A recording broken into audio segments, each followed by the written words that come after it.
Volvemos a nuestras cápsulas educativas y el día de hoy continuamos, al igual que el video anterior, con el Poder Ejecutivo, pero ahora nos vamos en específico con los ministros de Estado y también vamos a hablar de un tema muy importante que son los estados de excepción constitucional. Estos están entre el artículo 33 y el artículo 45 de nuestra amiga la Constitución. Al igual que el video anterior, vamos a ir nombrando algunos de estos artículos y obviamente un resumen de ellos. No es que estén textuales lo que yo voy a decir que diga la Constitución. Ya recuerda que tú también es importante que leas la Constitución, ¿ya?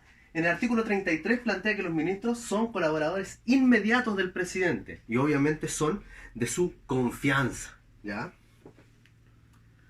Al igual que el presidente hay requisitos para ser ministro.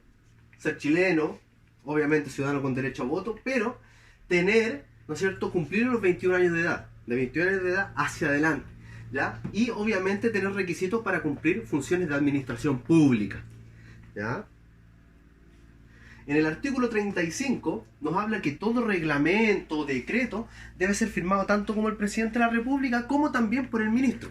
Por ejemplo, si hay un decreto que habla sobre, no sé, educación municipal, el ministro de Educación tiene que firmar ese decreto, ¿ya? Y así, dependiendo obviamente de lo que diga el decreto y la importancia o la relación que tenga con algún ministerio, ¿ya? En el artículo 36, que nos plantea que los ministros son responsables de sus actos y de las decisiones tomadas, de los decretos que firmen. Eso tiene que ver con un principio del Estado de Derecho, que si ustedes no se recuerdan, vean el video en el que hablamos de eso, donde hablamos de la responsabilidad y la legalidad. En el artículo 37, ¿ya?, los ministros podrán asistir a sesiones del Congreso en caso que se discuta algo que tenga que ver con su cartera.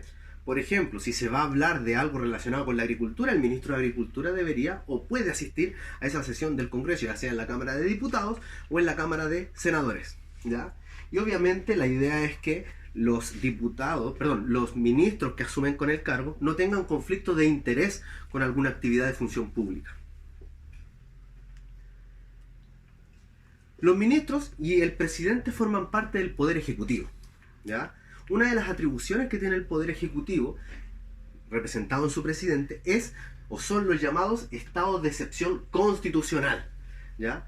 Desde el 19 de octubre del año anterior hemos visto que esta palabra o esta frase, estado de excepción constitucional, han llegado quizás por el momento para quedarse. ¿Qué es un estado de excepción constitucional? Es cuando se aplica o no se aplica la Constitución en algún territorio y ese territorio se exceptúa de la aplicación de esta norma, de la Constitución, ¿ya? En el artículo 39 se plantea que nuestros derechos solo pueden ser arrebatados en caso de guerra interna o externa, conmoción interior, emergencia o calamidad pública. En esos casos se puede arrebatar nuestros derechos que están establecidos en el artículo 19. ¿Y cómo se arrebatan? A través de los estados de excepción constitucional, ¿ya? En el artículo 40 se nombran los dos primeros estados de excepción constitucional. El estado de asamblea, que se declara en caso de una guerra exterior. Por ejemplo, Chile tiene un conflicto armado con otro país. Y el estado de sitio, que se declara en caso de una guerra interna, una guerra civil o de conmoción interior, ¿ya? Ambos los declara, ¿no es cierto?, el presidente con acuerdo del Congreso, ¿ya? No es una atribución exclusiva, ¿ya? El cual también va a tener un máximo de 5 días para pronunciarse. El Congreso tiene 5 días para decir si está bien la declaración de este estado o no. Si no se declara en 5 días, se asume como que el Congreso acepta la resolución, ¿ya? Estos estados tendrán como una duración máxima 15 días, ¿ya? En el artículo 41 se establece el estado de catástrofe, el cual se declara, ¿no es cierto?, en acuerdo nuevamente con el Congreso, y las zonas quedan a cargo de un jefe de defensa nacional, ¿ya?, de un encargado de las Fuerzas Armadas.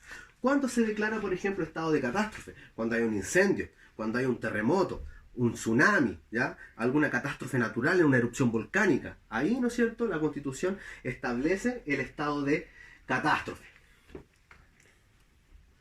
En el artículo 42 se plantea el estado de emergencia.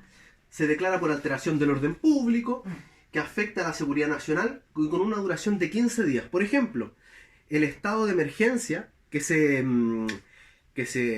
nombró por el presidente de la República en octubre pasado en el contexto del estallido social, ¿ya? Ese es un estado de emergencia, ya que, ¿no es cierto?, hay una alteración del orden público y se afecta a la seguridad nacional.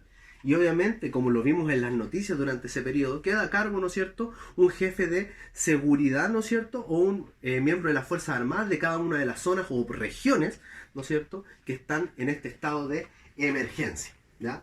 Obviamente el presidente también debe informar de esta situación, de la toma de esta decisión y de cómo va a ir evolucionando esta al Congreso.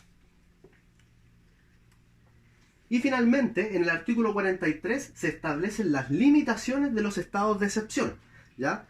Por ejemplo, si nos vamos a la fuente textual, para la declaración del estado de asamblea, el presidente de la República queda facultado para suspender o restringir la libertad personal, el derecho a reunión y la libertad de trabajo. Podrá también restringir el ejercicio del derecho de asociación, interceptar, abrir o registrar documentos y toda clase de comunicaciones, disponer requisiciones de bienes o establecer limitaciones al ejercicio del derecho de propiedad. Para la declaración del estado de sitio, el presidente de la República podrá restringir la libertad de locomoción y arrestar a las personas en sus propias moradas o en lugares que la ley determine que no sean cárceles ni estén destinados a la detención o prisión de reos comunes. Podrá además suspender o restringir el ejercicio del derecho a reunión, ¿ya? Por la declaración del estado de catástrofe, el presidente de la República podrá restringir las libertades de locomoción y de reunión. Podrá asimismo disponer requisiciones de bienes, establecer limitaciones del ejercicio del derecho de propiedad y adoptar todas las medidas extraordinarias de carácter administrativo que sean necesarias para el pronto restablecimiento de la normalidad de la zona afectada. Por la declaración del estado de emergencia, el presidente de la República podrá restringir las libertades de locomoción y reunión. En el video de hoy hemos hablado, y complementándolo con el video anterior, del Poder Ejecutivo, representado principalmente por el presidente y también por sus colaboradores inmediatos, los ministros de Estado.